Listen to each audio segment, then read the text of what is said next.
host, Brother Michael Imhotep. It is Sunday, February 9th, 2020, and we are live. Hope everybody's doing well tonight. We have a jam-packed show.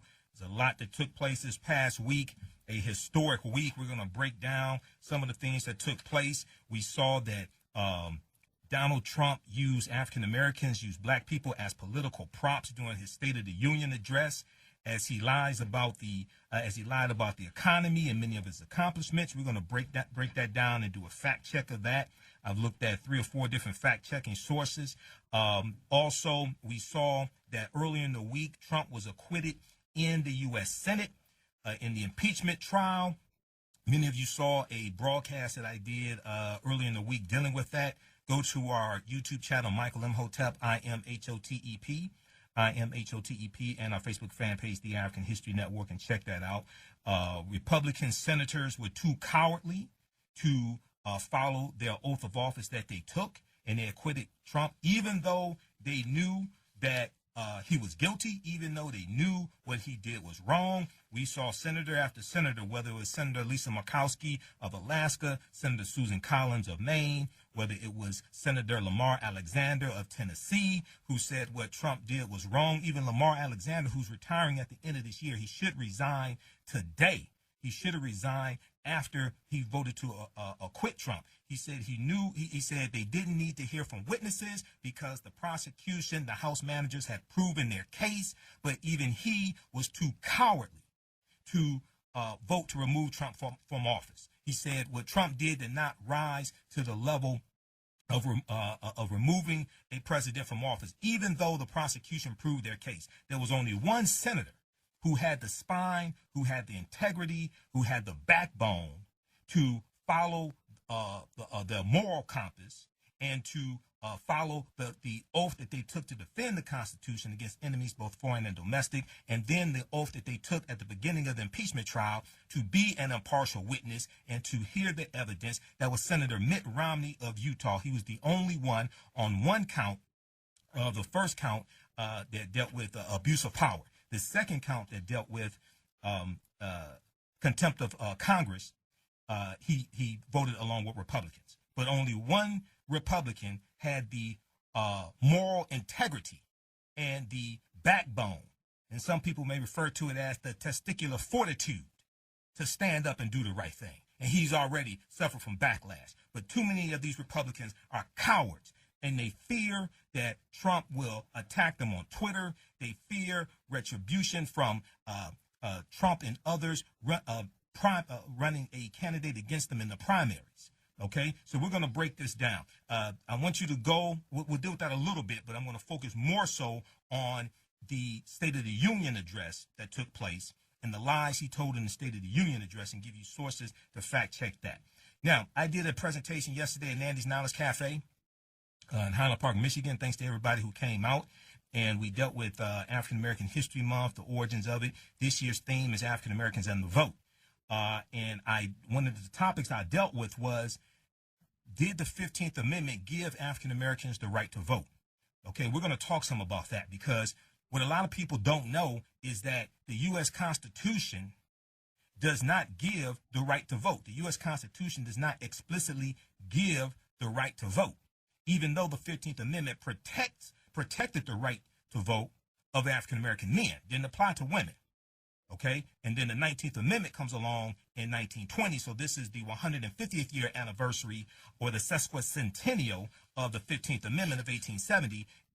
And 2020 is also the 100th year anniversary of the 19th Amendment of 1920, which protected the right to vote for women.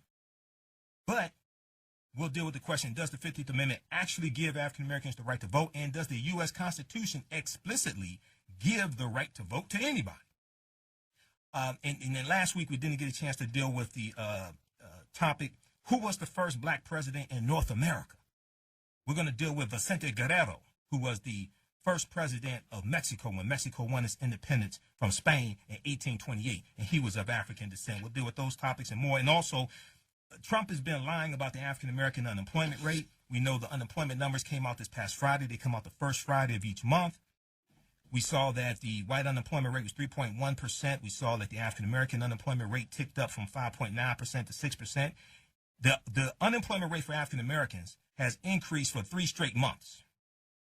And Trump keeps talking about it's the lowest unemployment rate for African-Americans. It's increased for 3 straight months.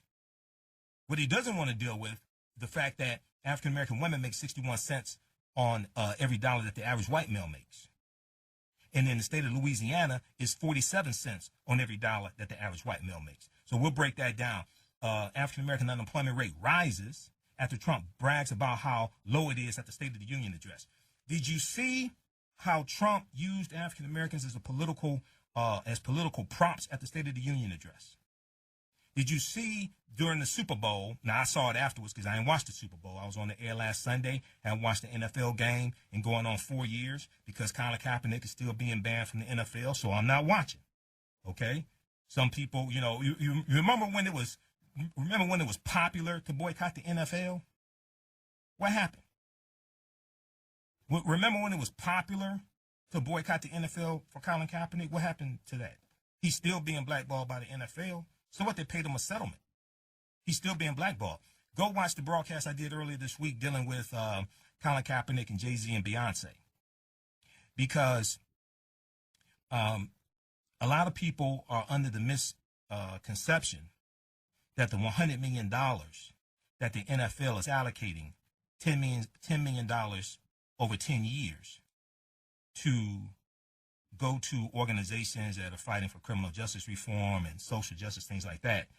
They're under the misconception that that's because of Jay-Z. No, that was negotiated over a year and a half ago prior to Jay-Z signing the deal between Roc Nation and the NFL. That goes back to November 2017, I think it was. November 2017.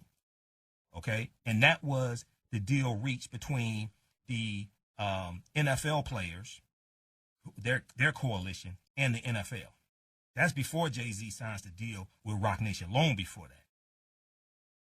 So we're going to break all this stuff down, deal with this subterfuge, deal with this deception that's taking place.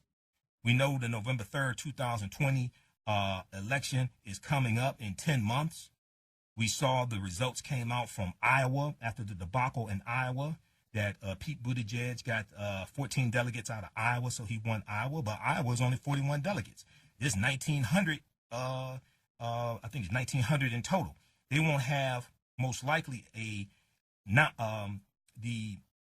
candidate who gets the nomination for the Democrats most likely won't take place until June at the Democratic National Convention, unless everybody drops out and it's just one. Like the Highlander, remember the Highlander TV show? There can only be one, unless everybody drops out. So we're going to deal with this and a lot more on tonight's show. In the second hour, we're going to be joined by Cassiopeia from the Black Mall. We'll talk about the Ujima Marketplace and their big event that's taking place at Chicago State University Saturday, February 15th, 10 a.m. to 3 p.m., Chicago State University for African American History Month. I will be there as well. I'll be speaking there at Chicago State University, and I'll be a vendor as well. Now, on the African History Network show, we focus on educating, empowering, and inspiring people of African descent throughout the diaspora and around the world, because right now it's correct wrong behavior. What you do for yourself, what you do to yourself, and what you allow other people to do to you and get away with is based upon what you think about yourself. What you think about yourself is based upon what you have been taught about yourself. What you've been taught about yourself is based upon everything you've read, heard, and seen about yourself. So when you control the radius of a man's thoughts, you can control the circumference of his actions, because the mind can't do or teach what it doesn't know. We deal with a number of different topics here on the show. We deal with current events in history and politics, education, economic empowerment, entrepreneurship, relationships, love, sex, health issues, and much, much more. Sign up for our email newsletter. Text the word Kemet, K-E-M-E-T, to 22828 to sign up for our email newsletter. Text the word Kemet, K-E-M-E-T, to 22828 to sign up for our email newsletter. Also, go to our website, AfricanHistoryNetwork.com, AfricanHistoryNetwork.com. You can sign up for the email newsletter there. At the top of the page, click on newsletter. If you want to donate to the African History Network, $ the AHN Show through Cash App, $ the AHN Show through Cash App, or PayPal.me/the AHN Show through PayPal. All right. So I will be speaking at Chicago State University Saturday, February 15th, and then In Detroit, I will be speaking Sunday, February 16th, 2 p.m. to 5 p.m. at St. Francis Missionary Baptist Church, located at 7021 West Warren Avenue in Detroit, 7021 West Warren Avenue in Detroit. Sunday, February 16th, 2 p.m. to 5 p.m. is a free event. This is their African American History Month program that the pastor and Deacon McConaughey organized. I'll be dealing with Black Migration 1619 to 2019 and African Americans and the Vote. And African Americans and the Vote is this year's annual theme for African American History Month. So we'll put this at our website, AfricanHistoryNetwork.com, AfricanHistoryNetwork.com. All right, so let's jump into tonight's topics. So we saw that Republicans acquitted Trump early this week in the U.S. Senate on 2 articles of impeachment. And this past Tuesday, Donald Trump gave a State of the Union address. So Trump spoke to a joint session of Congress Tuesday night, a day before the Senate was expected to acquit him in his impeachment trial. We saw that Donald Trump consistently misstated facts regarding the economy, national security, health care, and more. Donald Trump exaggerated and inaccurately portrayed elements of his record, including that there has been a decline in drug overdose deaths for the first time in more than 30 years, and that the administration has sought to always protect Medicare and Social Security, which is very misleading, and that there is a blue-collar boom taking place also. Now, also keep in mind, he says he's protecting pre-existing conditions while his Attorney General and the Department of Justice are in court right now trying to abolish the entire Affordable Health Care Act, which protects Americans from pre-existing conditions, regardless of whether you have the Affordable Health Care Act or not. One of the things that it did was across the board protected Americans who had pre-existing conditions. Okay, so he's talking out of both sides of his mouth. He's talking out of both sides of his mouth. Now, among those in attendance in the House chamber this past Tuesday, we saw Rush Limbaugh, the syndicated talk show host, who said a number of negative things about African Americans in the past. Donald Trump had the nerve to give the Presidential Medal of Freedom to Rush Limbaugh, and that is something, as Nancy Pelosi said, the next day, it was either Wednesday or Thursday, she said, I think it was Thursday when she gave a press conference. That's something that a president does in the White House. She said, you don't conduct presidential business in the House of Representatives. You do that in the White House. You've never seen a president give the Presidential Medal of Freedom to somebody in the House of Representatives. You do that at the White House. So an emboldened Donald Trump took a vengeful victory lap from the White House less than 24 hours after his acquittal by the cowardly Republicans in the U.S. Senate on charges of abuse of power and obstruction of justice, obstruction of Congress, lashing out at his adversaries, touting his perceived accomplishments, and denying any wrongdoing. So you had senators like Senator Susan Collins, who said she said she believes Trump has learned his lesson, or something to that effect. Then she took that back and she said, well, I meant to say, I hope he learned his lesson. No, he hasn't learned his lesson, because as recently as Thursday and Friday, and then when he spoke at the National Prayer Breakfast, which is supposed to bring people together, he was divisive there. And he said he did nothing wrong. He has not learned his lesson. The only thing he has learned is how cowardly Republicans in the Senate are, which is why every last one of the Republican senators who voted to acquit Trump, and they know he was guilty, have to be voted out of office November 3rd, 2020, or when they are up for re-election. Every last one of them. These are traitors. Every last one of them. They know what he did was wrong. They know he was guilty because they admitted he's guilty. If you look at, we're coming up on the break here, but if you look at Senator Lamar Alexander of Tennessee said in a statement that Donald Trump did what Democrats accused him of. He admitted it. Donald Trump did what Democrats accused him of, and that those actions were, quote unquote, inappropriate. He said, quote, there is no need for more evidence to prove something that has already been proven, and that does not meet the United States Constitution bar for an impeachable offense. Explain to me what does. Explain to me what does. Senator Lisa Murkowski of Alaska, the final holdout on the vote to impeach. They were trying to figure out which way is she going to vote. She said, given the partisan nature of the impeachment from the very beginning and throughout, I have come to the conclusion that there will be no fair trial in the Senate. I don't believe the continuation of this process will change anything. It is sad for me to admit, as an institution, the Congress has failed. No, you failed because you voted against hearing witnesses. What kind of trial has no witnesses? What kind of trial has the jury foreman doing interviews saying he's working in lockstep with the defendant and the defendant's attorneys? And he already said that there's no way Trump is going to be removed from the Senate. Senator Mitch McConnell was in on this heist. He's an accomplice. So is the spineless Senator Lindsey Graham from South Carolina, who's up for re-election November 3rd, 2020. All right, we're coming up on the break. They're giving me the signal. 9:10 a.m. the Superstation, the Future Radio. I'm Michael Imhotep, the African History Network Show. We'll be back in a few minutes. Welcome back to the African History Network Show right here on 9:10 a.m. the Superstation, the Future Radio. I'm your host, Brother Michael Imhotep. It is Sunday, February 9th, 2020, and we are live. Hope everybody's doing well. I'll be speaking at Chicago State University Saturday, February 15th. The event is 10 a.m. to 3 p.m., organized by the Black Mall. This is their Ujima Marketplace. So come on out to that. We'll have the information at our website, AfricanHistoryNetwork.com. And then Sunday, February 16th, 2 p.m. to 5 p.m., I'll be speaking at St. Francis Missionary Baptist Church for their African American History Month program. So visit our website, AfricanHistoryNetwork.com, AfricanHistoryNetwork.com for more information. So right before the break, we were talking about the constitutional crisis that took place this past week in the U.S. Senate when Trump was acquitted on 2 articles of impeachment. If we look at an article from, which one is this? Huffington Post. Senators still claim Trump has learned lesson from Ukraine scandal. Oh, really? What made you think that? Senators still claim Trump has learned lesson from Ukraine scandal. Some Republican senators voting to acquit Donald Trump on abuse of power and obstruction of Congress charges Wednesday said they think Trump learned his lesson even if the president has not actually said he's learned his lesson. And then we saw Thursday and Friday, he said he did nothing wrong.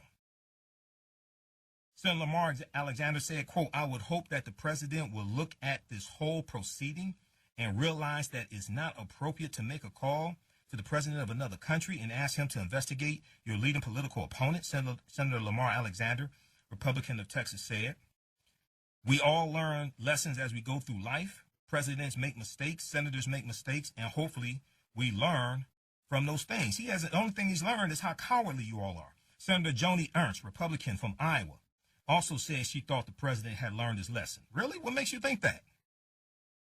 Wednesday night, though, after the Senate acquitted Trump, Senator Susan Collins acknowledged that she may have been wrong the previous day on Tuesday when she said she believed that Donald Trump had learned a lesson. She told Fox News, quote, I may not be correct on that. It's more aspirational on my part. Several Republican senators, including Senator Lamar Alexander, Senator Joni Ernst, and Senator Susan Collins, all Republicans, have acknowledged that Donald Trump withheld military assistance from Ukraine in order to pressure Volodymyr Zelensky, president of Ukraine, into announcing the investigation into Trump's political rival, Vice President Joe Biden. They said, however, that although the president's shakedown was inappropriate, it didn't merit removal from office. Really? What does? So many of them are saying, leave it up to, we're close to an election, leave it up to the voters to vote him out of office. Wait a second. You're leaving it up to the voters to vote him out of office in the 2020 election, and it's a 2020 election that he was trying to rig. They're shirking their responsibility. They're trying to shift responsibility from the senators who had the power to remove him from office, and they want to put that responsibility on voters November 3rd, 2020. No, you should be removed from office. So after these Republicans went out on a limb to say that Trump would change, he started sawing off the branch once again.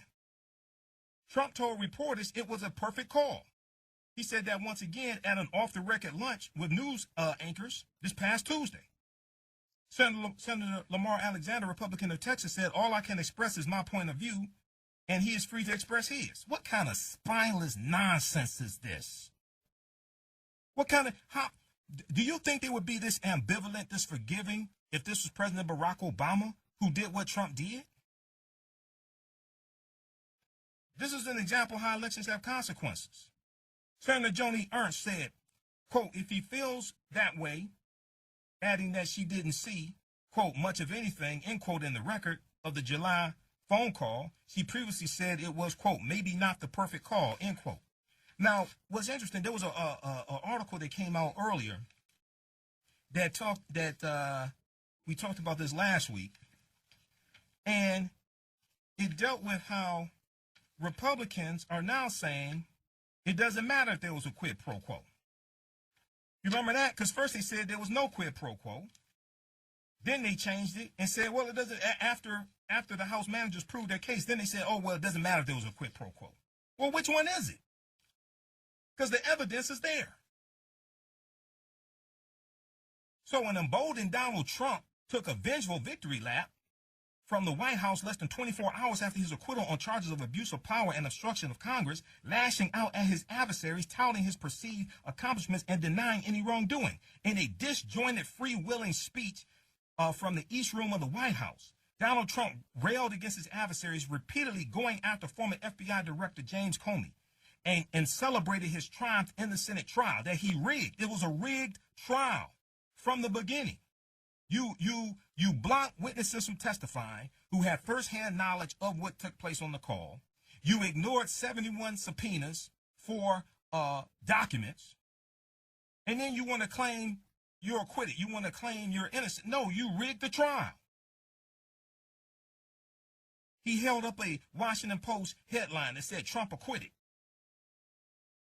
House Speaker Nancy Pelosi said that she felt, quote unquote, liberated as she lashed out at Donald Trump for his falsehoods. No, his lies, his blatant lies. She said he had spread, referring to what he said in the State of the Union address in the House of Representatives, the People's House, the House of Representatives, and defended her decision to tear up a copy of his speech.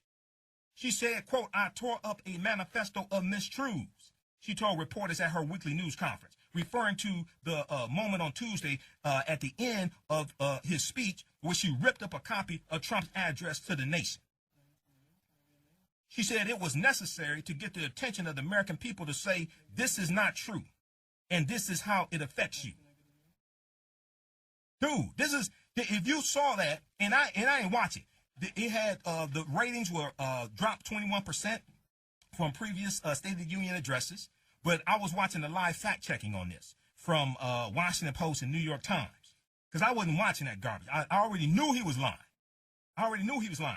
Then we saw him use African Americans as political props. We're going to get to that in just a minute. So Friday, February 7, 2020, we saw Donald Trump deliver a payback to two key witnesses who testified in the House impeachment inquiry, firing Gordon Sondland, the U.S. ambassador to the European Union, who paid $1 million to Donald Trump's inauguration. That's how he got his ambassadorship. He paid $1 million to Donald Trump's inauguration. Does he get the $1 million back, or is Trump going to keep that along with the over $100 million that he got for his inauguration, and most of it hasn't even been accounted for yet? And he removed Lieutenant Colonel Alexander Vindman from his White House job. He's being reassigned. This is retaliation. And most of the Republican senators are silent, who said they think Trump learned his lesson. The only lesson he learned is how cowardly you are. Both officials provided critical information about Trump during public hearings, with Ambassador Gordon Sondland saying the president or Trump saw a quote-unquote quid pro quo with Ukraine's leader, and Lieutenant Colonel Alexander Vindman criticizing Trump's conduct during the July 25th phone call with Ukrainian President Vladimir Zelensky as quote-unquote improper. They were subpoenaed. They followed the subpoena. They testified. They did the right thing. They testified. Trump was blocking John Bolton from testifying. Trump was blocking former White House counsel Don McGahn from testifying. They had the Democrats took Don McGahn to court And it's going on 10 months. And they're still in court trying to get former White House counsel Don McGahn to testify. He's blocking Secretary of State Mike Pompeo from testifying. So this was a rigged trial, as everybody knew. So the move comes after hours after Trump was asked about his press secretary's comments that his opponent should pay a price. Quote, well, you'll see, end quote, Donald Trump said. This is, see, what people don't understand is that in Nazi Germany, Adolf Hitler was elected by the people. Adolf Hitler was elected by people. I talked about this in my lecture Saturday, okay? The Nazis were not just a bunch of crazy people running around. They were a political party. And what they did was they started ignoring the laws, ignoring the Constitution of Germany. Trump has been emboldened, and if he gets a second term, you don't want to see what's going to happen. Because all the guardrails are basically gone. The only guardrail left is the courts. And he's nominated 1/4 of the federal judges, 191 federal judges. He's nominated and gotten approved. They're about to push through another 5. This is, once Trump was acquitted on Wednesday, Moscow Mitch McConnell announced they're about to push through another 5 federal judges. Those are lifetime appointments. So while Simple Simon has people running around talking about Gail and Oprah, you got a constitutional crisis taking place right here that is going to have a catastrophic effect for generations. And most people are totally oblivious to what's taking place. So Ambassador Sondland, a hotel magnate who was named European Union ambassador after donating $1 million to Trump's inauguration, testified twice before the House impeachment inquiry, and recalled more incriminating information in his second and public appearance November 20th, 2019. It was his assertion that, quote, everyone was in the loop on the president's plan to get dirt on former Vice President Joe Biden and his son Hunter Biden. Lieutenant Colonel Alexander Vindman and his brother was also fired. He has a twin brother. His twin brother was also fired. Vindman was walked out of the White House. He's being reassigned. But everybody knows this is in retaliation for him doing the right thing and testifying. Lieutenant Colonel Alexander Vindman, the top Ukraine expert on the National Security Council, who also testified, was ousted from his job and, quote, escorted out of the White House, end quote, on Friday afternoon, Friday, February 7th. His lawyer said. Vindman's twin brother, who also worked for the National Security Council, was also removed from his post. Now, his twin brother didn't testify. Why is he being removed from his post? Quote, LTC Vindman, Lieutenant Colonel Vindman, was asked to leave for telling the truth, end quote, his attorney David Pressman said in a statement. He went on to say the truth has cost LTC Alexander Vindman his job, his career, and his privacy. When July 25th, 2019, when Trump made the call to Vladimir Zelensky, the new president of Ukraine. This was the day after Robert Mueller testified in the House of Representatives about the Mueller report. The day after Trump is reaching out to a foreign power to interfere in the next election. So for Republicans who think that Trump learned his lesson, no, he didn't. He's going to do it again. The only lesson he learned is how cowardly you are, and you're not going to stop him. You're not going to hold him accountable.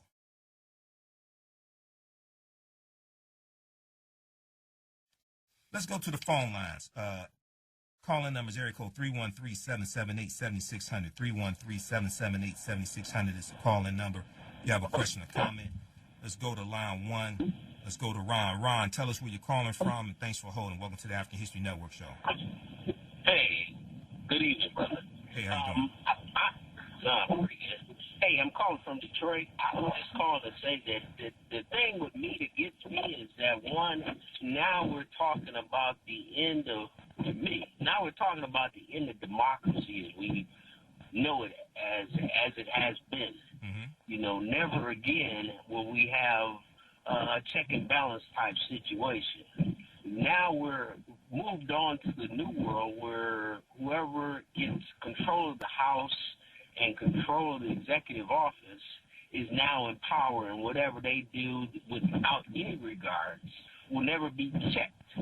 So that's where we at. That's the sad thing to me, is that we've lost that sense of democracy now. Now we're just at a point now where just one man, if he's elected president, whether it's Democrat or Republican, and can control one of the houses, either the House or the Senate, he has all the power.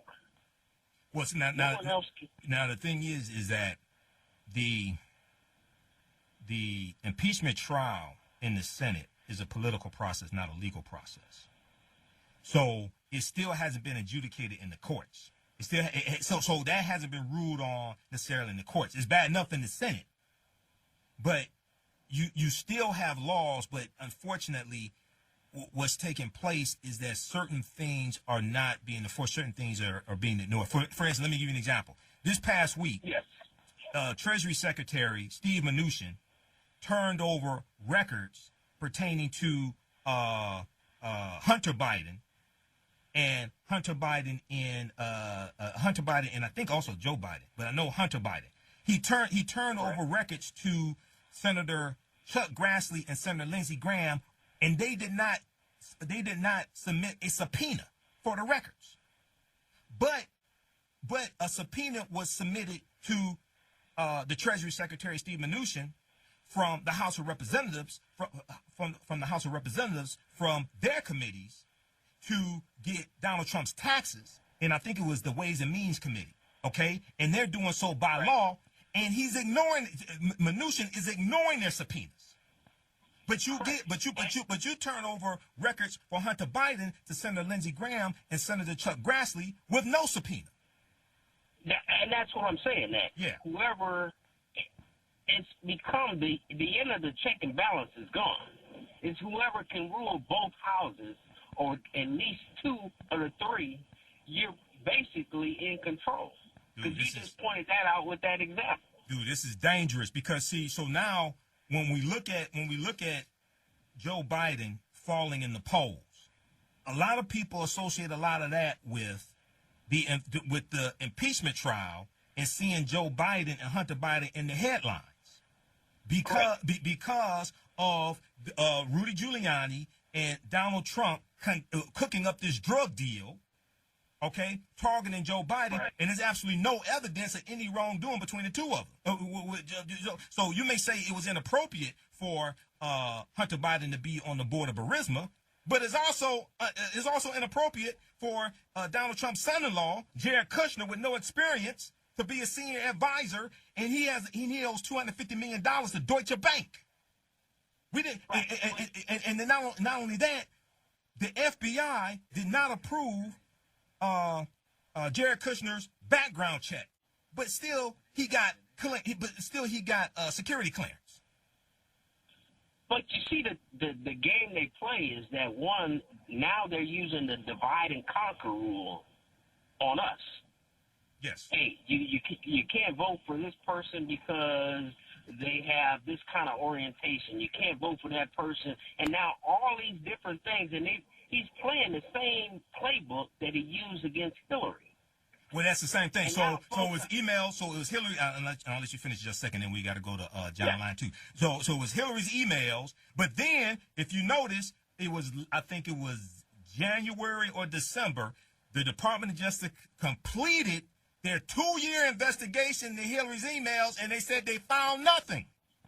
Nothing. They found nothing. Now, New York Times. Now, New York Times, they didn't have that on the front page of the New York Times above the fold like they were running the stuff about Hillary's investigation. They found nothing. Correct. And Trump during the 2016 campaign, the last 30 days of the campaign, Trump mentioned WikiLeaks over 100 times during the last 30 days of the 2016 campaign. They found the Trump Department of Justice completed the investigation into Hillary Clinton's emails, and they found nothing. Ask yourself how many people stayed home because of the emails, because they thought that they couldn't trust her. Well, here's the other thing. Yourself, go ahead and finish your thought. Go ahead. Then ask yourself, this new scheme, not the same scheme, the same playbook, how are people reacting to Biden because it's almost the same? That trust factor comes in again. Right, but because of what they're seeing in the headlines, not reading the full article, just going by the headlines that they see on social media. And I'm not advocating for Biden. What I'm advocating is for the truth and not falling for these lies that are taking place. That's what I'm talking about. Right. Because if they can do it to Biden, then they can do it to the next Democratic candidate, or they can do it to a governor, they can do it to a senator, they can do it to anybody. That's what I'm talking about. These are tactics that are used in dictatorships. These are tactics that are used in dictatorship countries. And that's why the democracy is at an end now. What we saw at the end of that impeachment thing, that was the end of democracy. The check and balance thing is gone. Now we're looking more at a dictatorship, monarchy type government, system of government now. Well, that's why he has to be voted out of office. There has to be overwhelming turnout to vote him out of office, and those checks and balances have to be restored. Okay. All right. I don't see them coming check and balance, because now even if a Democratic president was to do something out of bounds and he had a Senate or Congress that was majority Democratic, I don't see them really saying, okay, yeah, he was wrong for doing that, and we need to get him out. I don't see that happening. Okay. Because they will look at this as being a foundation for their decision. Okay. All right, Ron. Thanks for calling. I got to get to the next call. All right, John, line 2. Welcome to the African History Network show. Tell us where you're calling from. I'm calling from the east side of Detroit, Michigan, Imhotep. Thank you for taking my call, and thank you for putting that line Trump and check. But talking a ball say lie about his black employment, he did so much for them and all that stuff. And the employment, they got a good record of all that stuff. So now I want to thank you for educating people, let them know that some of these so-called conservative black guys taking that garbage to heart. He got all the jobs for African Americans. Thank you for educating. Yeah, we're gonna get to that shortly, man. We're gonna get to that shortly. Yeah, okay. And speaking about that Super Bowl, I didn't watch 1 minute of it, Hotep. I didn't watch 1 minute of it, and I won't go back to watch it. I even didn't listen to it on the radio. So I mean, I totally agree with you that was a force. I don't know what this Jay-Z doing. Maybe you can explain what the circumstances with him. Yeah, go watch the broadcast I did early in the week, man. I don't have time to deal with Jay-Z and Beyonce right now. Okay, all right. Well, I hear you. I do just that. Okay. And so I just want to congratulate you for the knowledge and the information that you put out for him. And like you said, we got to vote, Hotep. We got to vote, and you got to call out these traitors that betrayed this country, the Republicans, and give him over a charge and so forth of this country. So I want to thank you, and we get out and vote, and urge the people to vote, Hotep. Thank you very much. All right, John, thanks for calling. 2 articles I was trying to get the name of from Huffington Post. One, Republicans now say it doesn't matter if there was a quid pro quo with Ukraine. Republicans now say it doesn't matter if there was a quid pro quo with Ukraine. Read that one. Then the other one from January 31st, 2020. Republicans are twisting themselves into knots trying to justify acquitting Trump. Republicans are twisting themselves into knots trying to justify acquitting Trump. Read those 2 articles. All right, so very quickly, because we're coming up on a break in a few minutes, and we have a guest coming up at the top of the hour, and then we're going to continue this. We have Cassiopeia from the Black Mall coming up at the top of the second hour, and then as soon as we finish with that, we'll jump right back on this topic here. Let's continue. So if we look at let's look at the State of the Union, okay? This debacle of the State of the Union, where Trump just showed his entire behind at the State of the Union address. And then he gave a white supremacist like Rush Limbaugh the Congressional Medal of Honor, the Presidential Medal of Honor. So NBCNews.com has a really good article. Too many black voters, too many black voters. Trump's outreach is more showmanship than substance. To many black voters, Trump's outreach is more showmanship than substance. So this is from Janelle Ross, February 6, 2020. It's a really good article. Also, newsone.com has a good article as well, dealing with all the black people that Trump had at his State of the Union address and using African Americans as political props. But if we look at this article, so Donald Trump made another appeal to African American voters this week in what some are calling his reality TV marketing moment. In commercials and remarks this past week, Trump said he's tough on crime, hard on criminals, and fond of the words, quote unquote, lock her up. He's also compassionate, concerned about the effects of extended prison sentences, and powerful enough to transform the lives of those affected by mass incarceration, according to Trump campaign ads. But many African Americans are not buying Trump's rhetoric and say his message to African American voters does not match the social policies his administration has endorsed. They say Trump is long on public relations and short on substance in his courting of African Americans. So Kathy Cohen is a professor of political science at the University of Chicago. She said the contradiction between how he governs and how he markets is truly remarkable. It's called lies. Game recognizes game. Anybody been in sales, they know salesmen exaggerate. But this is just gross lying that he does. Over 16,000 false or misleading statements, also known as lies, recorded by the Washington Post and fact-checked by the Washington Post. His deployment of black people on television and in speeches is very different than the way that he has governed in terms of shutting black people out of the benefits they rightly deserve, she said. But this week, they were part of the America he fights for. So a dizzying week of political activity started with a $10 million Super Bowl ad, then followed with a State of the Union address promoting criminal justice reform, historically low black unemployment, and one child's escape from a failing traditional public school, and then the Senate vote to acquit him on 2 articles of impeachment.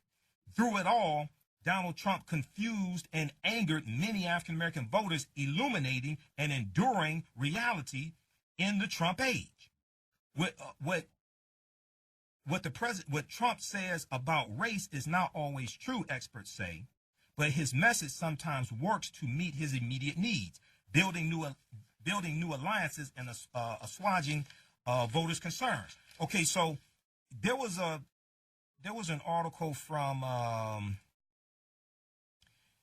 it was from a news outlet in Philadelphia.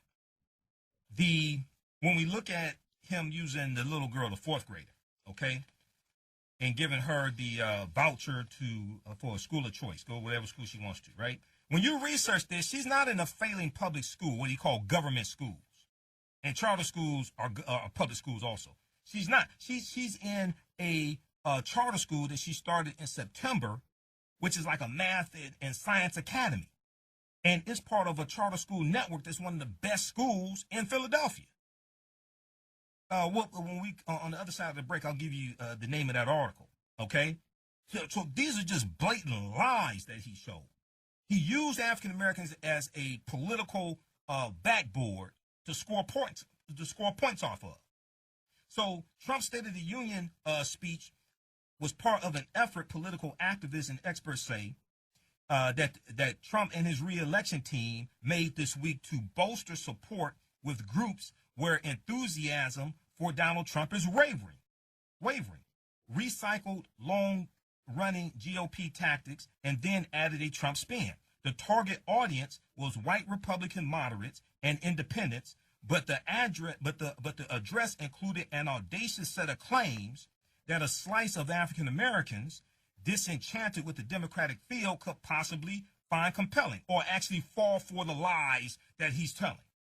It positioned Trump as a singular figure willing and able to deliver big things, and it remains an approach for far more likely to compel white voters to the polls than African-American voters, all right? So if we look quickly here before the break, if we look at, let's look at the fact checking from the Washington Post here.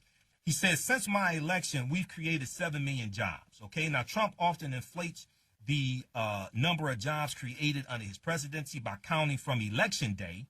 Election day was November 8th, 2016, rather than when he took the oath of office. There have been almost 6.7 million jobs created since February 2017, according to the Bureau of Labor Statistics. Job creation under President Barack Obama, his last 3 years, however, averaged 227,000 jobs per month, and that still exceeds the monthly average under Trump of 191,000 jobs per month. So Trump won't tell you there were more jobs created in the last 3 years of President Obama than the first 3 years of the Donald Trump administration. Trump won't tell you that, okay? If we look at another one here, he said, under my administration, 7 million Americans have come off food stamps, okay? So about 6 million people, not 7 million, have stopped receiving food stamps since February 2017, according to the latest data. But experts say the improvement in the economy may not be the only reason for the decline. Several states have rolled back recession-era waivers that allowed some adults to keep their benefits for longer periods of time without employment. Reports have also suggested immigrant families with citizen children have dropped out of the program, fearing the administration's immigration policies. Moreover, the number of people collecting benefits has been declining since fiscal year 2014, okay? He makes all these crazy claims about the economy, okay? He said, I'm thrilled to report to you tonight that our economy is the best it has ever been. That's not true. Donald Trump can certainly brag about the state of the economy in certain aspects of it. He don't want to tell you that farm bankruptcies increased by 20% in 2019. He don't want to tell you that. And that's white farmers, mainly. What do you think is happening to African-American farmers? But Trump runs into trouble when he repeatedly makes a play for the history books.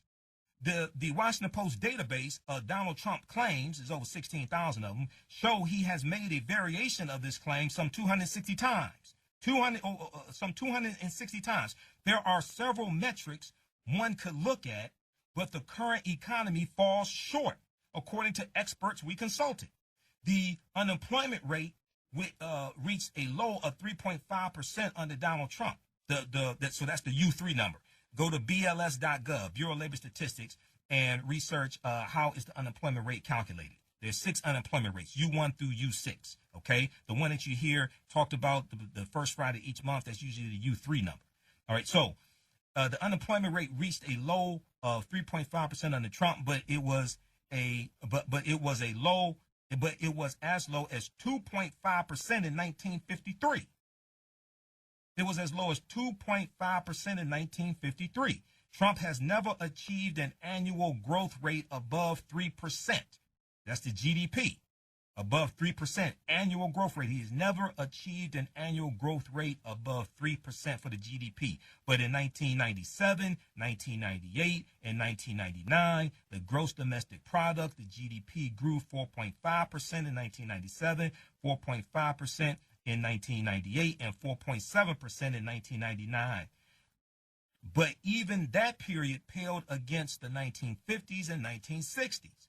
Growth between 1962 and 1996 ranged from 4.4% to 6.6%. In 1950 and 1951, it was 8.7% and 8% respectively. He is straight out lying. The evidence is there, and he repeatedly lies. So people can't fall for this nonsense. The evidence is there. Go to WashingtonPost.com and search for fact-checking President Trump's 2020 State of the Union address. Fact-checking President Trump's 2020 State of the Union address. They got about 30 of them. Then the New York Times has it. National Public Radio, NPR.org has it also. We'll continue this on the other side of the break, 9:10 a.m. Superstation, the African History Network show. I'm Michael Imhotep. We'll be back in a few minutes. Welcome back to the African History Network show right here on 910 AM Superstation WFDF. Hey, I'm your host, Brother Michael Imhotep. It is Sunday, February 9th, 2020. Those watching us on Facebook, on my Facebook fan page, The African History Network, The African History Network, please share this broadcast. Invite your friends to tune in. And then also those watching on 910 AM Superstation's website, Facebook fan page, 910 AM Superstation, share this broadcast as well. Okay, on the line, we're joined by Cassiopeia of the Black Mall. And they have a fantastic event coming up Saturday, February 15th at Chicago State University. Hey, welcome to the African History Network show. Cassiopeia, how you doing tonight? Hi, I'm great. Thank you for having me. All right, excellent, excellent. So tell us what's going on at Chicago State University.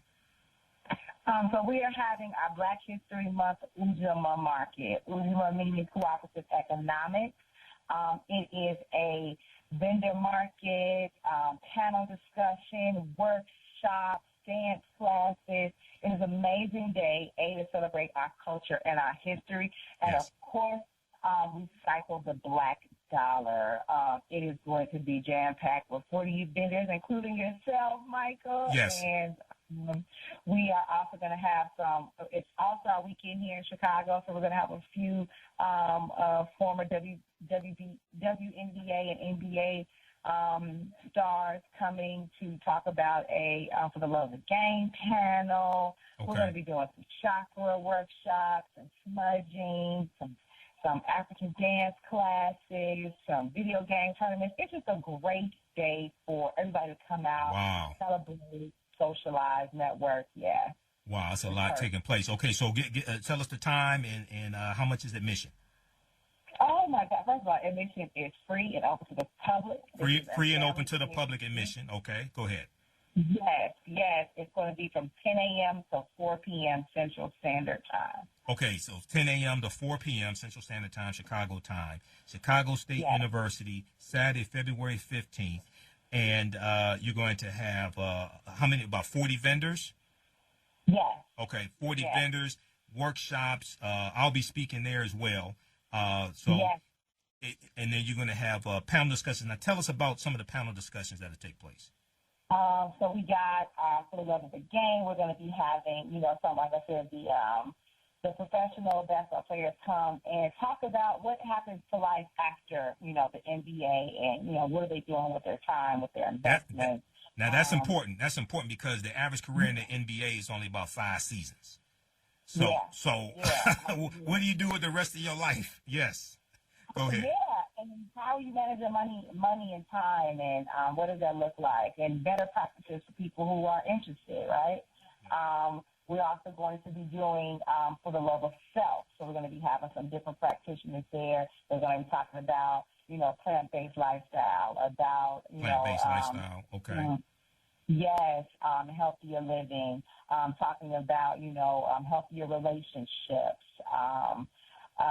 doing things to help us better the self and love on self. Let's see. Yeah, I'm always happy to announce my mom is going to be speaking there. She does something talks about honoring our ancestors.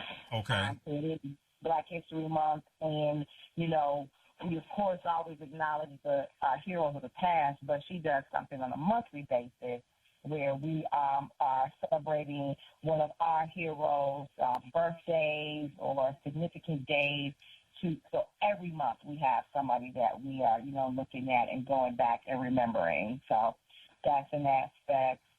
Like I said, there's going to be people doing like chakra healing and smudging. So now our people are getting back into traditional ways of healing and learning more about our culture and ways to direct our life path. So we're going to have somebody doing chakra, someone doing waist speed workshops, someone doing astrology, and really understanding that this is a science, Right. Knowing, when you were born and how the different planets, affect us, and how it specifically affected you on the day you were born and how that, helps with your life is really important, because when we know more about ourselves, we know how to really interact with each other a whole lot better. Okay. Exactly. So there are workshops taking place. There are panel discussions. I'll be speaking as well. I'll deal with some of the origins of African American History Month. I'll also talk some about this year's annual theme for African American History Month, which is African Americans and the Vote. There'll be vendors. So tell us about a few of the vendors that'll be there as well. Oh my gosh. Let's see. We have. I should have been a little more prepared thinking about this. I have a whole list that we put up, but off top, we've got some jewelry vendors, some clothing vendors. We've got, you'll be having your books and DVDs on African history. People that's doing like skincare and hair care vendors, some candles. We'll, of course, have some of those products that you have to have, your household products, your tissue, your paper towels, your deodorant. All of this stuff is Black-owned. Right. So, and paste. So things that, you normally go to Walmart and Target to get, you can get them at the Ujima Market, and it's going to be Black-owned when you get it. So. Okay, now how can people get more information? Is there a website? What have you? Yes. So right now, our Facebook page has all the details listed, and our Facebook page is facebook.com /The Black Mall, TheBlackMall. If you go to our website, theblackmall.com, you can click on the events tab. Okay, go ahead. Yeah. Okay, so give us the website again. It's theblackmall.com, and then click on events. Okay, theblackmall.com and click on events. All right. Excellent. And you still have space for vendors? Yes, we actually have a few spots left, not many. So if vendors are still interested, please hurry. Go to the page. Go to theblackmall.com. Click on events. Go ahead and register because it is definitely going to sell out. Okay. All right. Well, look, I'll see you Saturday, Cassie. Okay. All right. Thank you so much. All right. No problem. Take care. Have a good night. All right. Night. Okay, guys. So visit theblackmall.com. I'll see you there. Chicago State University, Saturday, February 15th. Okay. It's 10 a.m. to 4 p.m. All right. So right before the break, I was talking about Trump's State of the Union address, and we were fact-checking a lot of the claims that he made. New York Times has a really good fact check there, dealing with State of the Union address. NBCnews.com has one. They look at 9 claims. Washington Post is more extensive than the one from NBC News. So the one from Washington Post that I'm looking at, fact-checking President Trump's 2020 State of the Union address. So I looked at all 3 of them, and I looked at some other ones as well. National Public Radio has a really, really good one. And it's a very detailed one. And they talked about, and I'm see if I can find it here. They talked about the economy, because Trump loves to talk about the economy. He loves to talk about the stock market. Stock market is not a good indication of the economy, especially the Dow Jones Industrial Average, because that's only reflective of 30 companies, and about 50% of Americans are not directly. About 50% of Americans don't own any stocks, and only about 15% of Americans are directly invested in the stock market. So most Americans who own stocks is through a 401k plan. They're not directly invested into the stock market. But if we look at, let's see, National Public Radio, NPR.org, if we look at their one of their fact checks that they have, Trump said the days of our country being used, taken advantage of, and even scorned by other nations are long behind us. Gone too are the broken promises, jobless recoveries, tired platitudes, and constant excuses for the depletion of American wealth, power, and prestige. In just 3 short years, we have shattered the mentality of American decline. We have shattered the mentality of American decline, and we have rejected the downsizing of America's destiny. We have totally rejected the downsizing. We are moving forward at a pace that was unimaginable just a short time ago, and we are never ever going back. So he inherited an economy that was rebounding, and it was a largely healthy economy. That's what he inherited. He said he inherited a mess. Nancy Pelosi said, no, you inherited a movement. There were more jobs created in the last 3 years of President Obama's administration than the first 3 years of Trump's administration. So when we look at the fact check from National Public Radio, in the 38 months since the 2016 election, the U.S. economy has added 7.3 million jobs. An impressive feat, but certainly not unprecedented. In the 38 months before the 2016 election, the U.S. economy added 8.4 million jobs. That's under President Obama. 8.4 million jobs. Trump never gives any credit to President Obama and his accomplishments, as he is constantly reversing President Obama's policies. The job market has performed better than many forecasters had expected at a time when unemployment is already very low. However, the pace of job growth has slowed. Employers added an average of 176,000 jobs a month in 2019, compared with an average of 233,000 jobs a month the year before. So Trump said that, let's see, which one is that one here? We'll go to, there's one from, I'll come back to the one from National Public Radio. We'll find this other one, because there's one that deals with the GDP being, I think it's 2.3%. So we'll come back to that one. We'll find that one for you here. Now, Trump talked about a blue-collar boom, okay? He said this is a blue-collar boom, talking about the economy. In the past year, things have gotten grimmer for many blue-collar workers. The manufacturing sector is in a technical recession, and only 9,000 manufacturing jobs have been gained since June of 2019, compared with the 460,000 460,000 jobs in the first 2.5 years of the Trump presidency. Job growth has slowed in many blue-collar sectors such as transportation, construction, and mining. Job growth has slowed in many blue-collar sectors such as transportation, construction, and mining. Trump, he doesn't want to talk about that at all. Let's look at another one here. He said, after losing 60,000 factories under the previous two administrations, America has now gained 12,000 new factories under my administration, with thousands upon thousands of plants and factories being planned or built. So factories, the term factories conjures up images of smokestacks and production lines, but the data set Trump cited is not really about factories. Trump is using a Bureau of Labor Statistics database, BLS, Bureau of Labor Statistics database set known as the Quarterly Census of Employment and Wages. Quarterly Census of Employment and Wages.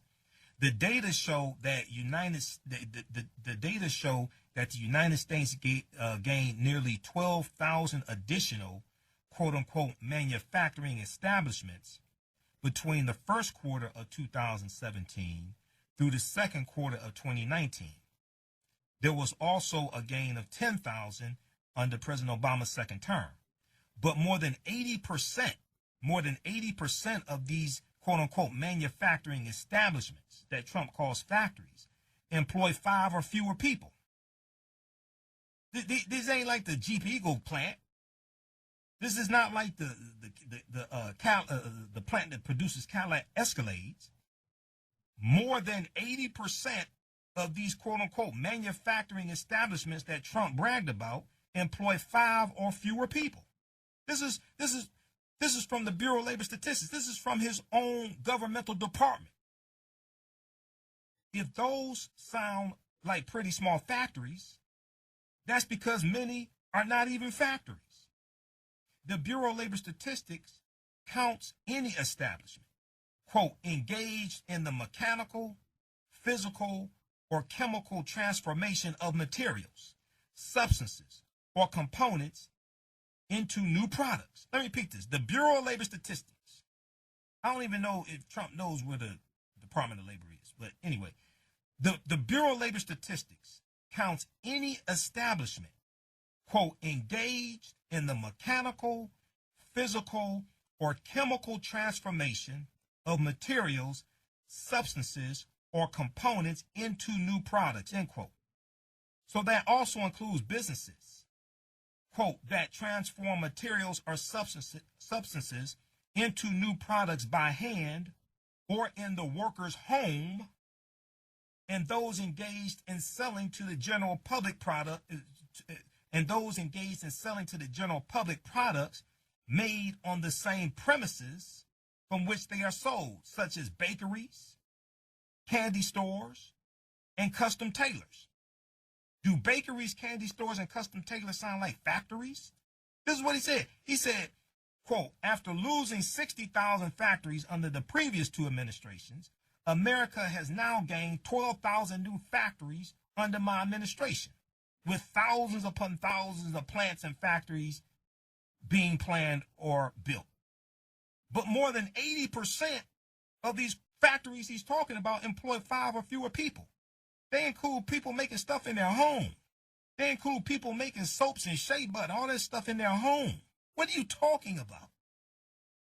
Come on, this is the nonsense. This is the game that took place this past week. After he was acquitted in a rigged trial by his henchmen in the Senate, Senator Moscow Mitch McConnell and Senator Moscow Mitch McConnell and Senator Lindsey Graham. Then we look at his claims on health care.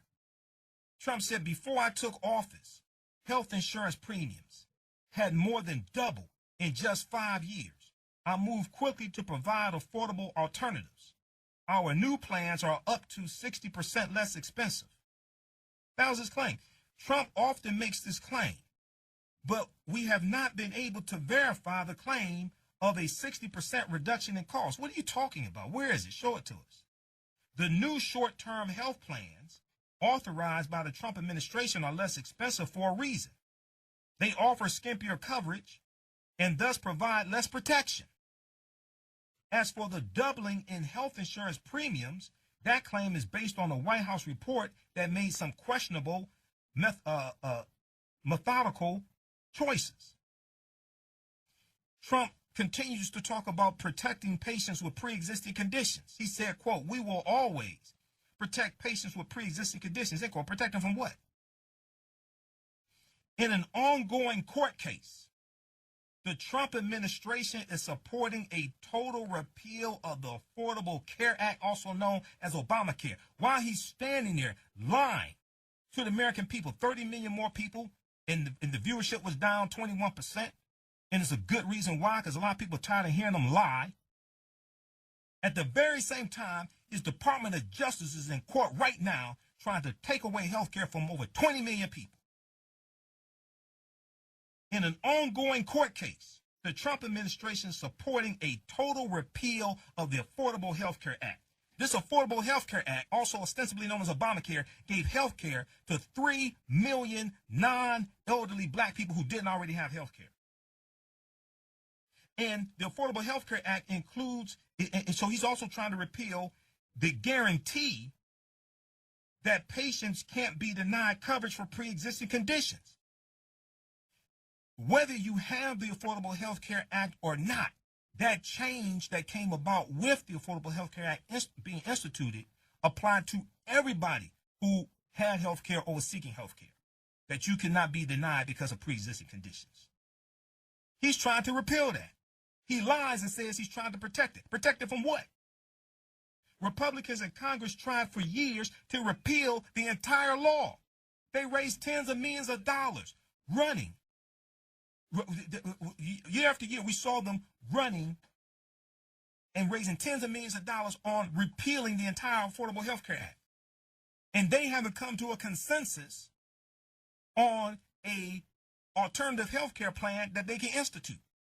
Republicans have not come to a consensus on one they can institute if they repeal the Affordable Health Care Act. Trump has not presented a plan to cover the gaps in case the court challenge is successful. Donald Trump has not presented a plan to cover the gaps in case the court challenge to the Affordable Health Care Act is successful. Moreover, he has prompted short-term plans, which he touted in his speech, that are not required to cover pre-existing conditions. Come on, what?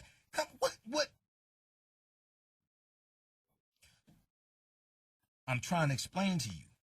Elections have consequences. These are dire consequences. This ain't no game. This has real life consequences. We're coming up on a break. 9:10 a.m. the Superstation, WFDF, the Future Radio, the African History Network show. I'm Michael Imhotep. We'll be back in a few minutes. Welcome back to the African History Network show right here on 9:10 a.m. the Superstation, WFDF. Hey, I'm your host, Brother Michael Imhotep. It is Sunday, February 9th, 2020. Calling numbers area code 313-778-7600. 313-778-7600 is the calling number if you have a question or comment. So we were talking about Trump's State of the Union address. We were talking about him being acquitted in the rigged trial in the U.S. Senate. We were discussing how he, in his State of the Union address this past Tuesday, he used African Americans as a political backboard to score points off of. And we were going through some fact-checking from Washington Post and also NPR, National Public Radio, dealing with some of the claims that he made during the State of the Union address. I'm going to do another broadcast. I'll do a broadcast between Monday and Tuesday so I can go deeper into this stuff and have unlimited time like I need. Let's look at the next claim. So right before the break, we were talking about pre-existing conditions. He said we will always protect pre-existing conditions. We will always protect patients with pre-existing conditions. While at the same time, his Attorney General, William Barr, and the Department of Justice are in court right now to repeal the entire Affordable Health Care Act, including pre-existing conditions. Another claim he made was, I was pleased to announce last year, 2019, for the first time in 51 years, the cost of prescription drugs actually went down. Now, the Consumer Price Index for prescription drugs is, the Consumer Price Index for prescription drugs in 2018 fell for the first time in 46 years. But that's only when measuring calendar years from January to December, which is somewhat arbitrary. Donald Trump's record shrinks to 5.5 years when measuring non-calendar years. Experts say the CPI for prescription drugs fails to account for rebates, which can be substantial, and may be giving a skewed picture because of recent market shifts towards generics and electronic payments by third parties. Studies we found show drug prices have not declined, especially when it comes to branded drugs. Now, what's interesting is H.R. 3 passed the House of Representatives, passed by Democrats in the House of Representatives to lower drug prices, but it's stuck in the Senate, which is controlled by Moscow Mitch McConnell. Because Moscow Mitch McConnell is more concerned about pushing through these unqualified judge nominations for federal judges that Trump is sending them, as opposed to getting the bills passed. There have been 433 bills that passed the House of Representatives in 2019. 80% are stuck in the Senate because they're being blocked in the Senate. This is why Moscow Mitch McConnell, who's up for re-election November 3rd, 2020, has to be voted out of office. You can't get the bills passed in the Senate to be signed into law by a president. Trump said, last year, our brave ICE officers arrested more than 120,000 criminal aliens, charged with nearly 10,000 burglaries, 5,000 sexual assaults, 45,000 violent assaults, and 2,000 murders. That's the claim. The fact-checking shows many of the quote-unquote criminal aliens. See, he uses dehumanizing terms. See, he don't refer to white supremacists like that. He doesn't refer to white supremacists that kill people in dehumanizing terms.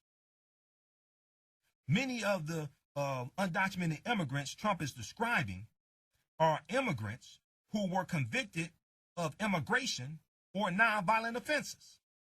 He quickly switched from the total for ICE arrests, 120,000 arrests, to a different number that includes all the different charges. It's a misleading apples and oranges comparison because one individual may face multiple charges and not all arrests result in convictions.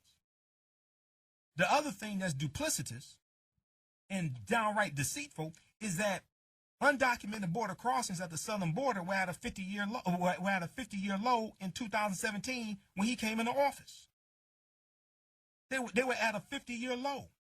But because of his rhetoric, because of him removing the aid that President Obama sent to Central American countries to bolster their economy, so more of the people would stay there and not come here. And then also, when you go to NBCnews.com and you search for Homeland Security climate change, Homeland Security put out a report that shows how climate change is negatively impacting the environment in Central American countries and impacting agriculture.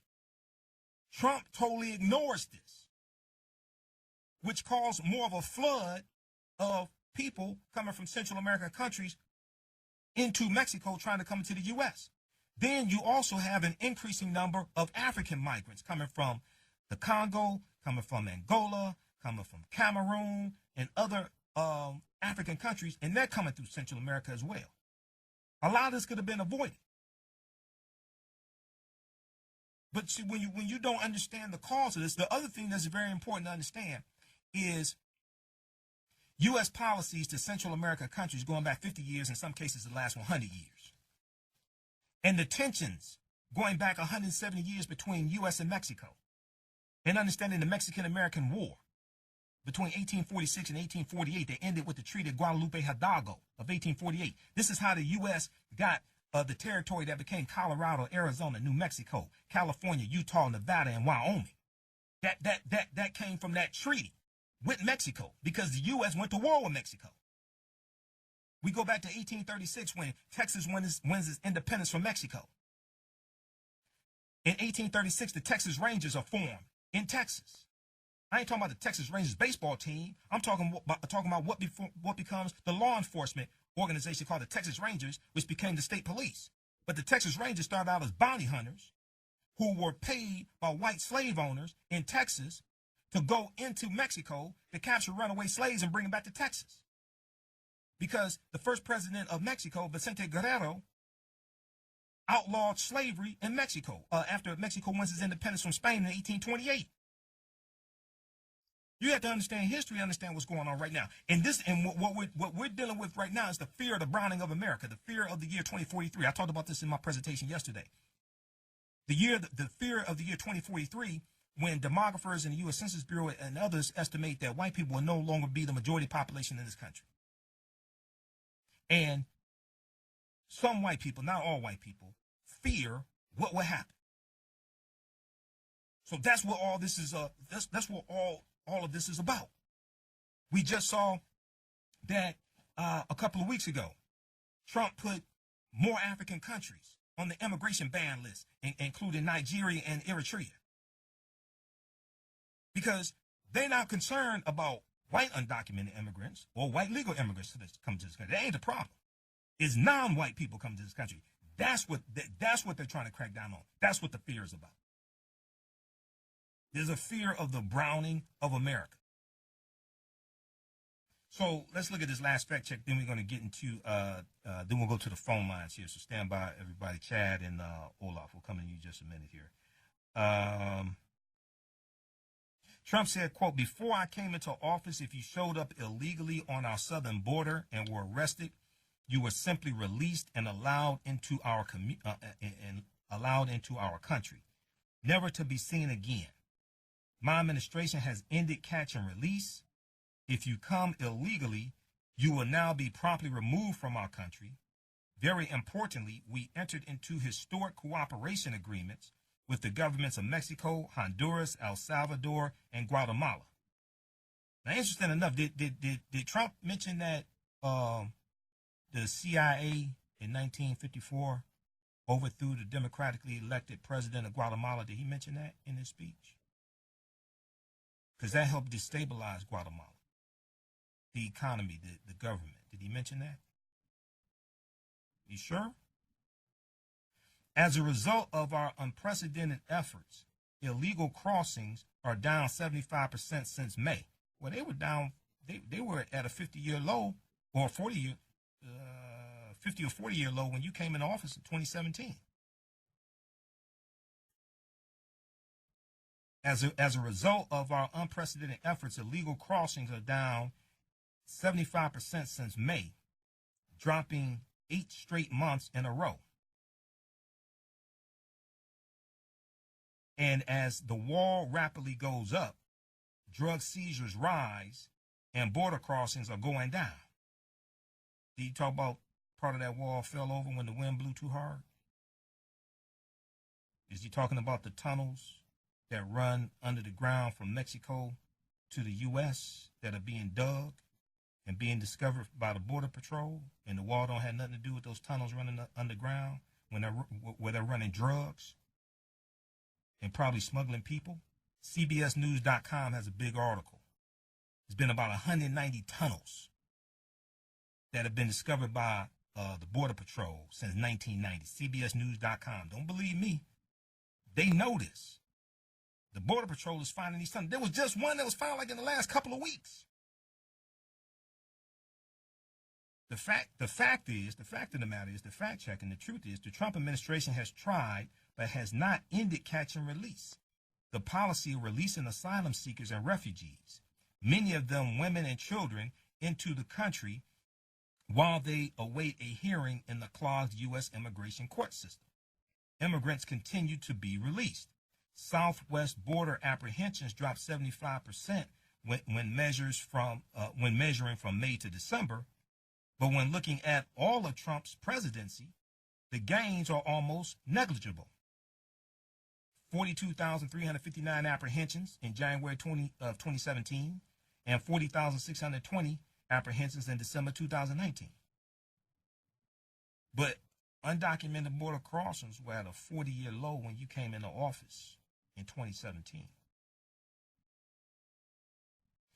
Then Donald Trump said, in the Senate, we have confirmed a record of 187 new federal judges. He told America that he's changing the landscape of the federal judges. These are lifetime appointments.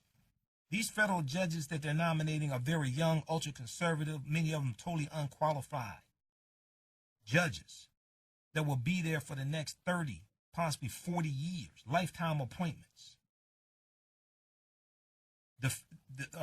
It's not a record.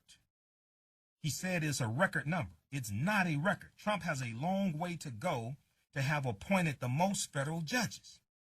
Ronald Reagan has the record with 383 federal judges, followed by Bill Clinton with 378 federal judges, followed by President Barack Obama with 329 federal judges. Now, there were about 103 vacancies when Trump came into office because, as Moscow Mitch McConnell revealed on Sean Hannity's show on Fox News, that for the last 2 years of President Obama's administration, because Republicans won control of the U.S. Senate in the 2014 midterm elections, they blocked President Obama's nominations to the federal bench, and they blocked his nomination to the Supreme Court, Merrick Garland.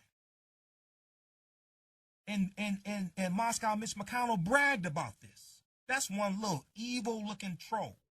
That's one little evil man. His life's mission is to push through as many Republican federal judge nominations as he can. This is one of the reasons why he has to be voted out of office. Now, Moscow Mitch McConnell already said reparations is dead on arrival in the U.S. Senate. They ain't going to have no... You understand, the Senate Majority Leader, that no bill can come to the Senate floor for debate or a vote without his permission? So around the time of the House of Representatives, June 19th, 2019, the H.R. 40 hearing that took place, right around that time, he said reparations dead on arrival. They're not going to discuss that in the Senate. That bill that Senator Cory Booker drafted, the reparations Senate, that's not going anywhere. This is why when people are asking presidential candidates about reparations, I'm like, have you read Article 1 of the U.S. Constitution? You really should be focusing on Congress, especially the Senate.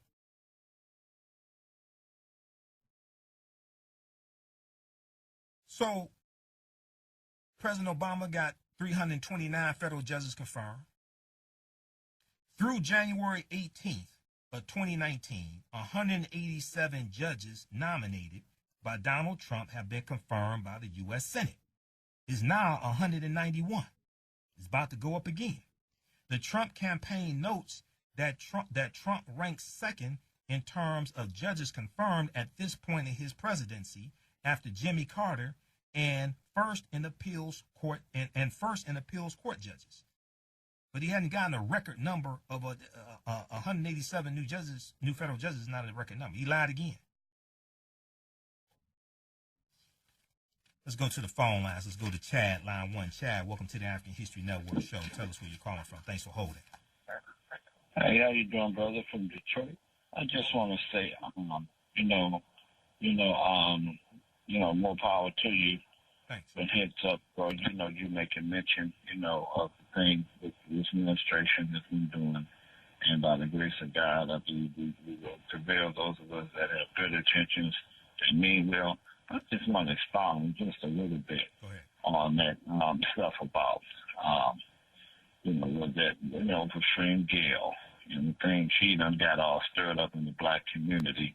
And, her and Oprah, really, brother, I'm concerned, because they both sell out. And then how they don't want to, acknowledge the fact, okay, Michael back and say that her and Oprah have done things for our community. That's true, but that don't mean they ain't sellouts. I don't know what. Who was the first name you mentioned? I mentioned the name you said. Gail, what is her name? King, whatever her name is. Yeah, Oprah's friend, journalist. Yeah. And then I think that was really way out of line for that. What's her name? Susan Rice to use, basically she's using her political power to try to bully another Afro-American man, Snoop Dogg, by his comments. And I heard him. He didn't threaten her. He just said, "Someone, we're watching you," and that was out of pocket. That was wrong, very disrespectful. And he said something to the effect that will come for you, something to that effect. Snoop put out. I ain't gonna spend a whole lot of time on this. I ain't talked about that. I ain't wasting time with this. Not saying you are, but I ain't wasting time with this. But Snoop put out another video where he said he wasn't calling for harm to Gayle King. I saw that. No. The first video he did, he said something to the effect that will come for you. But he put out a second one saying he wasn't calling for harm to come to her because allegedly she was getting death threats. Okay, I ain't spending time on that. You got another point you want to make? Because I got to get to Olaf and Ron on line 2 and 3. Well, like I said, as far as that other stuff, which we know the Republicans gonna do what they gonna do. All I say is that we should vote.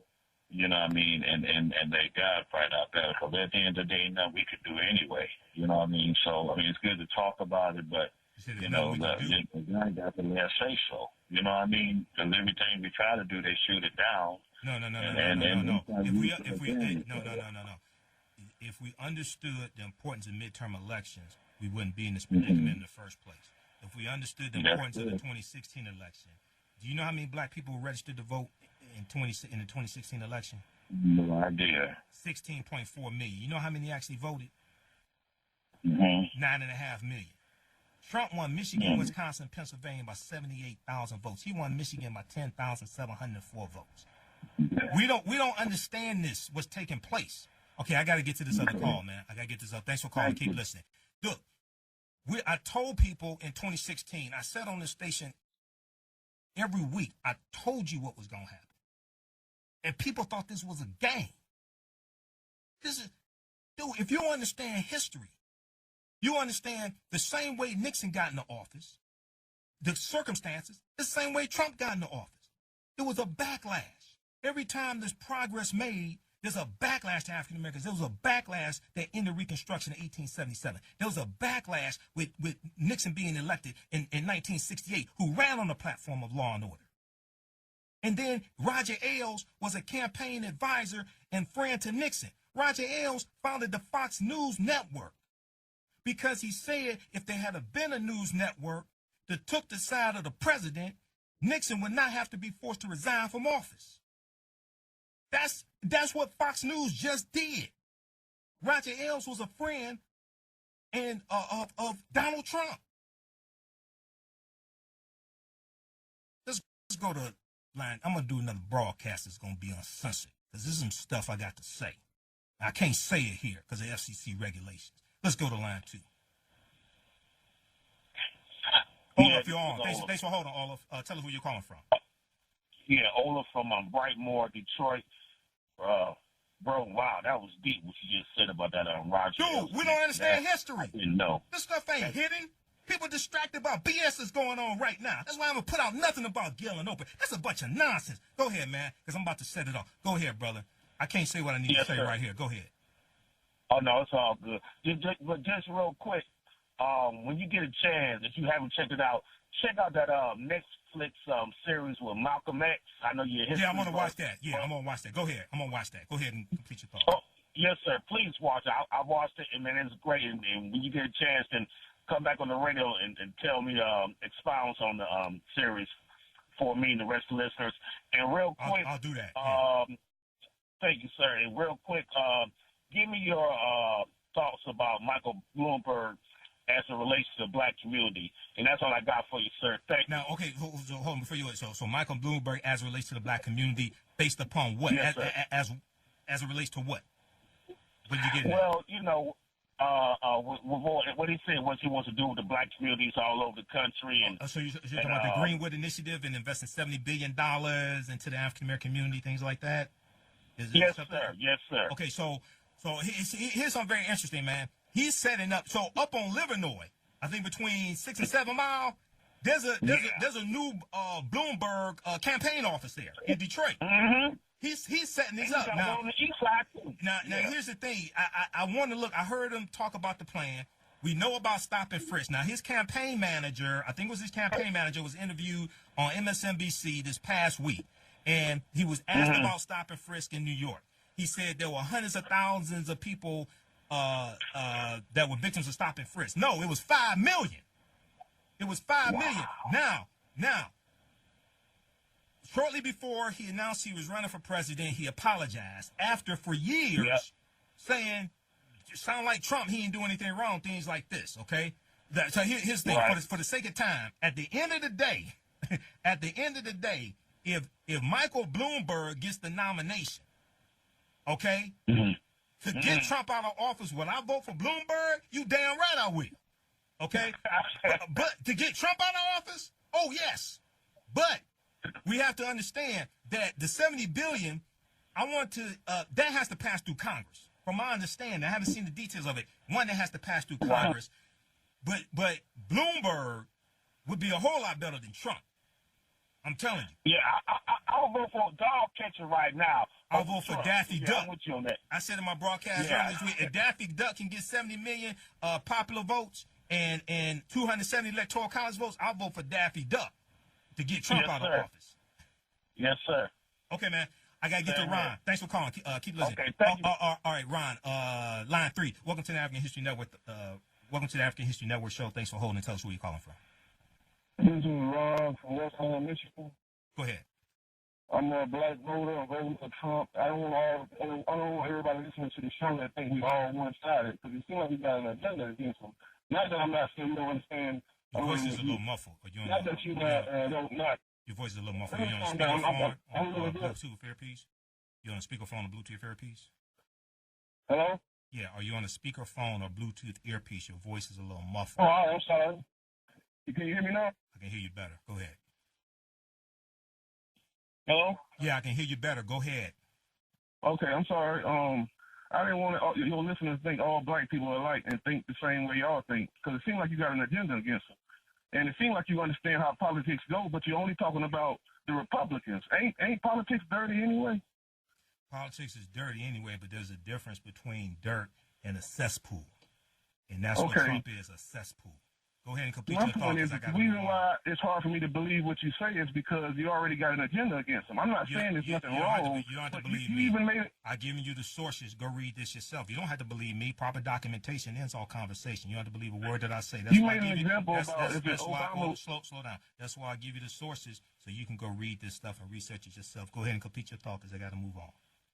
You made an example about if Obama was Trump. You can do the same thing. If Trump was if Trump was Joe Biden, they'd have him talking about his son if they thought he had did that. But it doesn't seem like you're interested in that story, even though it's suspicious. No. What I said was, if President Obama did the same thing that Trump did, he would have been impeached in the Senate and removed from office. I understand that, but what I'm saying, I'm also giving my example. If Joe Biden was Trump, they would be having that on the front news too. It's because it's very suspicious, but nobody seems to be interested in it. I mean, it's what's good for the gander is good for the goose, right? What are you talking about? Do you understand what I just said? What are you talking about? Explain what you're saying. What I'm saying is the story about Joe Biden. It seems suspicious, but nobody's interested in it. What story about Joe Biden? About his son having a job that he had no experience and making a lot of money. Okay, so isn't that a little suspicious?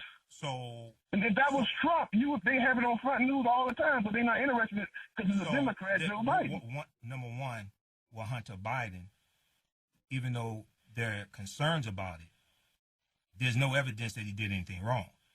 Now, what's a real problem is what's taking place right now with Jared Kushner as a senior advisor to Trump, who the FBI did not confirm his background check. And at the same time, he owes $250 million to Deutsche Bank. And he's totally unqualified for that position. So you're talking about somebody sitting on the board in Ukraine, and Biden ain't been vice president since January 20, 2017. You got Jared Kushner right now in the White House. So come on. All right, thanks for calling. Keep listening.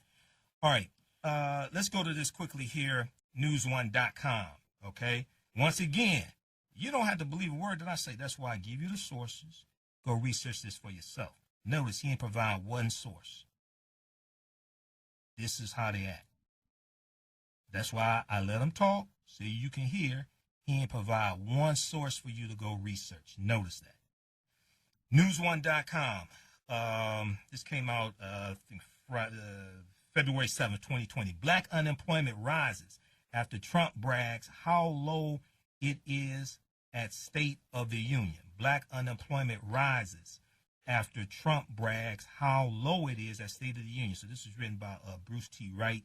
Go read this in its entirety. They have some good links to it, Washington Post, things like that. But he says, while defenders of Trump were probably busy spinning the jobs report for January 2020,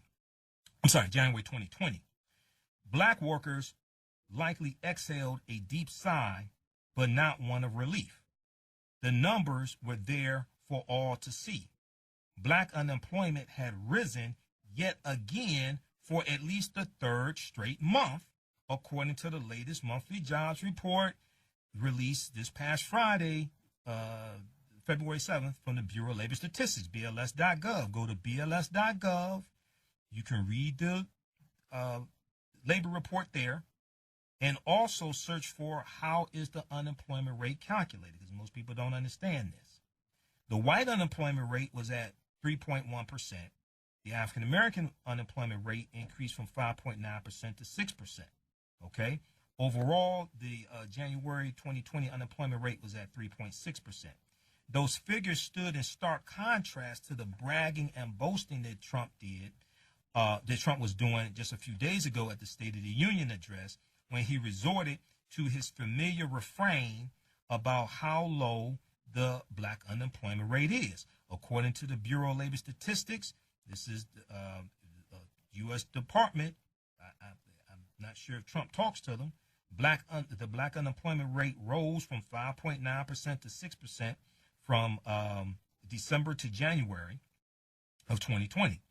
And while on the surface that may seem like an inconsequential and minuscule difference, there are two other things to take into account.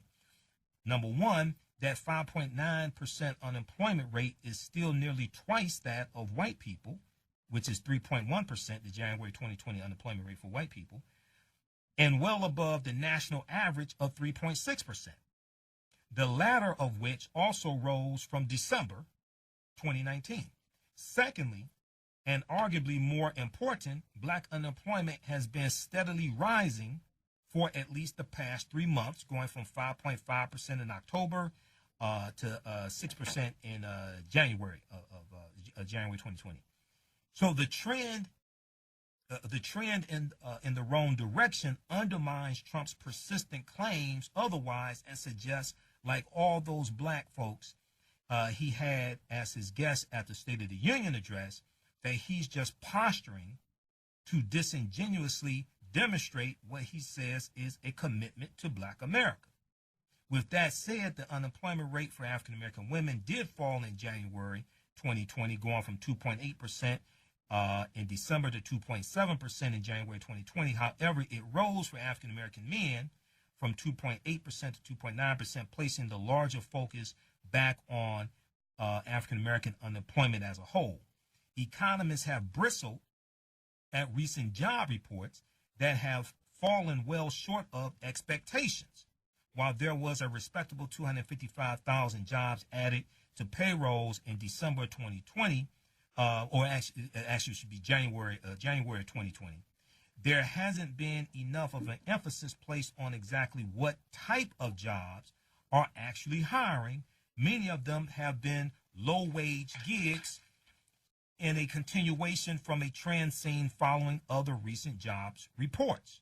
In fact, the recent proliferation of low-wage jobs has left a bleak outlook when it comes to the country's overall employment situation, as January's jobs report showed, the weakest wage growth since July 2018, according to the Washington Post economics correspondent Heather Long.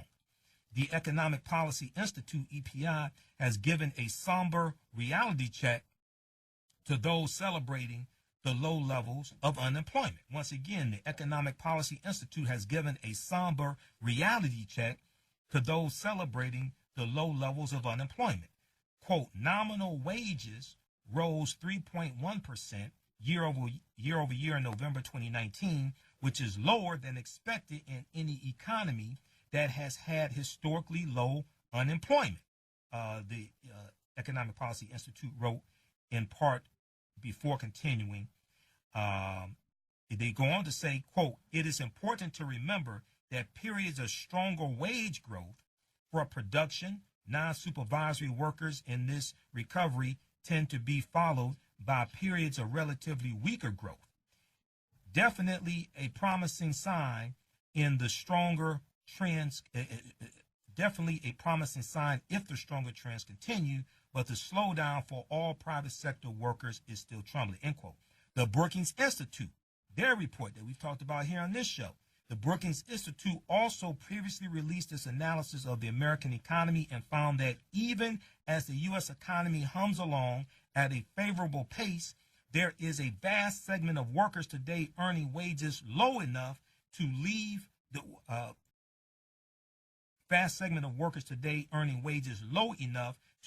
their livelihood and families extremely vulnerable. Brookings went on to write that, quote, 53 million Americans between the ages of 18 to 64, which accounts for 44% of all workers, qualify as low wage. Their median hourly wages are $10.22 an hour, and median annual earnings are about $18,000. 53 million Americans ages 18 to 64, which accounts for 44% of all workers, are low-wage workers in this economy that Trump lies and say is the greatest in history. Get out of here with this nonsense. Read the rest of this article, newsone.com. Black unemployment rises after Trump brags how low it is at State of the Union. Also read this article, commondreams.org. Leading civil rights lawyer shows 20 ways Trump is copying Hitler's early rhetoric and policies. The author, Burt Neuborne, Neuborne, is one of America's top civil liberties lawyers and questions whether federal government can contain Trump and GOP power grabs. This is from August 9th, 2019. Read this article. They go through and lay out 20 ways. You got to understand history to understand this. People that don't understand history are destined to repeat it. All right, look, hey, we have to get out of here. Remember, visit our website, AfricanHistoryNetwork.com. My DVD lectures are there. We have the Black History Bundle Pack, 15 DVD Black History Bundle Pack. You can donate to the African History Network through Cash App, $, the AHN Show through Cash App, or paypal.me/the AHN Show through PayPal. I'll be at Chicago State University February 15th, and speaking at St. Francis Baptist Church Sunday, February 16, 2020.